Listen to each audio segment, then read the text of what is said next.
Cardio workout ആണോ strength training ആണോ, ഏതാണ് ഫാറ്റ് ലോസിന് ബെറ്റർ?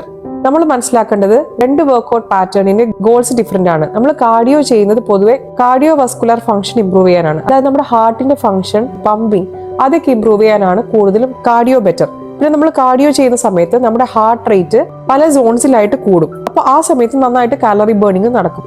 ഇനി സ്ട്രെങ്ത് ട്രെയിനിങ്ങിൽ വരികയാണെങ്കിൽ ആ ഒരു ട്രെയിനിങ് പാറ്റേൺ മെയിൻലി മസിൽ സ്ട്രെങ്ത്തിനും മസിൽ എൻഡ്യൂറൻസിനും ഒക്കെ ആയിട്ടാണ് നമ്മൾ യൂസ് ചെയ്യാറ്.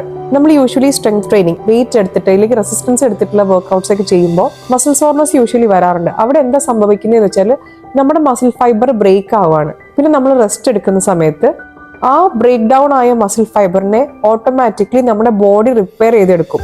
നമ്മൾ നേരത്തെ പറഞ്ഞ കാർഡിയോയിൽ ആ വർക്കൗട്ട് ചെയ്യുന്ന സമയത്താണ് കൂടുതലും കാലറി ബേൺ നടക്കുന്നത്. നേരെ മറിച്ച് സ്ട്രെങ്ത് ട്രെയിനിങ് ചെയ്യുമ്പോൾ നമ്മുടെ ഈ റെസ്റ്റ് ചെയ്യുന്ന പീരീഡിൽ പോലും നമ്മുടെ ബോഡി വർക്ക് ചെയ്യുന്നുണ്ട്. എന്തിന്? ഈ ഡാമേജ് ആയിട്ടുള്ള മസിൽ ഫൈബറിനെ റിപ്പയർ ചെയ്യാൻ. അതിന് വേണ്ടിയിട്ടുള്ള എനർജി നമ്മുടെ ബോഡിയിൽ നിന്ന് തന്നെയാണ് എടുക്കുന്നത്. അപ്പോൾ സ്ട്രെങ്ത് ട്രെയിനിങ് ചെയ്യുമ്പോൾ റെസ്റ്റ് ചെയ്യുന്ന സമയത്തും ഈവൻ വർക്ക്ഔട്ട് ചെയ്യുന്ന സമയത്തും രണ്ട് സമയത്തും കാലറി ബേൺ നടക്കുന്നുണ്ട്. ഞാൻ എപ്പോഴും സജസ്റ്റ് ചെയ്യുക കാർഡിയോ ചെയ്യുക. അത് നിങ്ങളുടെ ഫിറ്റ്നസ് ലെവലിനനുസരിച്ചിട്ടുള്ള കാർഡിയോ ചെയ്യുക, കൂടെ സ്ട്രെങ്ത് ട്രെയിനിങ് ചെയ്യുക. രണ്ടിൻ്റെയും ഗോൾസ് ഡിഫറെൻ്റ് ആയതുകൊണ്ട് തന്നെ രണ്ടിൻ്റെയും കോമ്പിനേഷൻ ചെയ്യുമ്പോഴാണ് നമ്മുടെ ബോഡിക്ക് ഏറ്റവും ഇഫക്റ്റീവ് ആയിട്ടുള്ള റിസൾട്ട് കിട്ടുക.